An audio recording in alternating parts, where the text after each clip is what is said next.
یا اللہ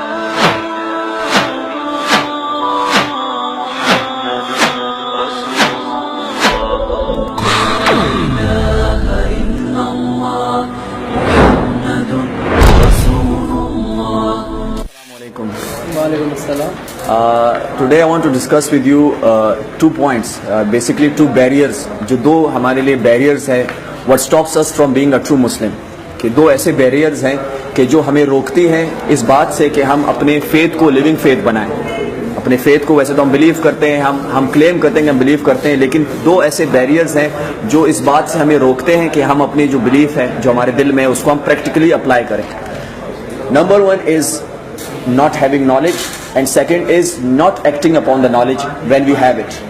اور یہ دو بیریئرز ڈسکس ہوئے ہیں. اگر آپ قرآن کی سورہ فاتحہ پڑھیں تو اس میں جو لاسٹ کی ورس ہے اس میں اللہ تعالیٰ کہتے ہم اللہ تعالیٰ سے کہتے ہیں, اللہ کی آیات ہے کہ غیر المغضوب علیہم ولا الضالین, کہ اللہ تعالیٰ ہمیں ان لوگوں کے راستے سے بچا کہ جن پہ تو غصہ ہوا اور دوسرا جو گمراہ ہوا ہے. اب یہ دو گروہ ہیں.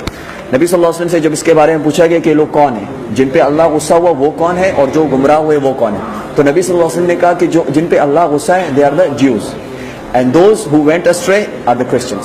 اب ان کے ساتھ پرابلم کیا تھی. اللہ تعالیٰ جب قرآن میں کسی قوم کے بارے میں ڈسکس کرتے ہیں تو اس کا مقصد ہمیں انٹرٹین کرنا نہیں ہوتا, اس کا مقصد یہ ہوتا ہے کہ ہم اس سے لیسن لیں. اب جیوز نے وہ کون سا کام کیا تھا ایسا جس کی وجہ سے اللہ ان پہ غصہ ہے. Jews had the knowledge but they did not have the practice. They did not have the practice, they had the knowledge. اللہ تعالیٰ قرآن میں فرماتے کہ نبی آپ کو ایسے پہچانتے ہیں جیسے اپنے بچوں کو پہچانتے ہیں, لیکن پھر بھی یہ حسد کی وجہ سے آپ کو نہیں مانتے. اور کرسچنس کے ساتھ کیا مسئلہ ہے کہ وہ they do not have the knowledge. تو اب ہمیں ایز اے مسلم ہمیں اگر اللہ تعالیٰ کے غصے سے اور گمراہی سے بچنا ہے تو ہمیں یہ دو کام کرنے ہیں. ہمیں نالج حاصل کرنی ہے اور ہمیں جو ہے نالج پہ ایکٹ کرنا ہے. اور نالج حاصل کرنے سے ہمیں ایک چیز جو روکتی ہے, جن میں سے بہت سارے بیریئرز ہیں, ان میں سے ایک بیریئر کلچر ہے.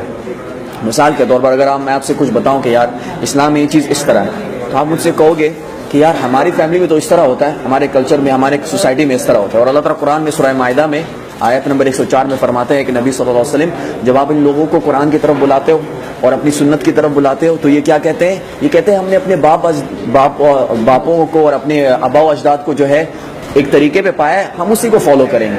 یہ ایک بیریئر ہے اور ہماری ڈیزائرز ایک بیریئر ہے. ہم ہر اس انسان کو خوش کرنا چاہتے ہیں, اللہ کے علاوہ ہم ہر انسان کو خوش کرنا چاہتے ہیں. اگر ہمیں سکسیس چاہیے اور ہمیں اللہ کے غصے سے بچنا ہے تو ہمیں دو کام کرنے. ایک ہمیں جیسے میں نے پہلے بتایا نالج حاصل کرنی, اور دوسرا اس پہ ایکٹ کرنا ہے.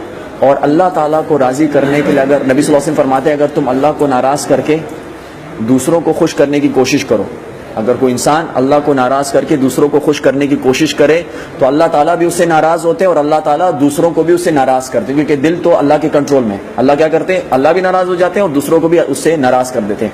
اور اگر آپ دوسروں کو ناراض کر کے اللہ کو راضی کرتے ہو تو اللہ کیا کرتے ہیں, اللہ بھی راضی ہوتے ہیں اور اللہ دوسروں کو بھی آپ سے راضی کر لیتا ہے. اگر آج آپ اپنے اسلام کو پریکٹس کرو, ہو سکتا ہے initially people will hate you, they will call you extremist, they will call you lots of names, but a day will come that they will respect you for what you are.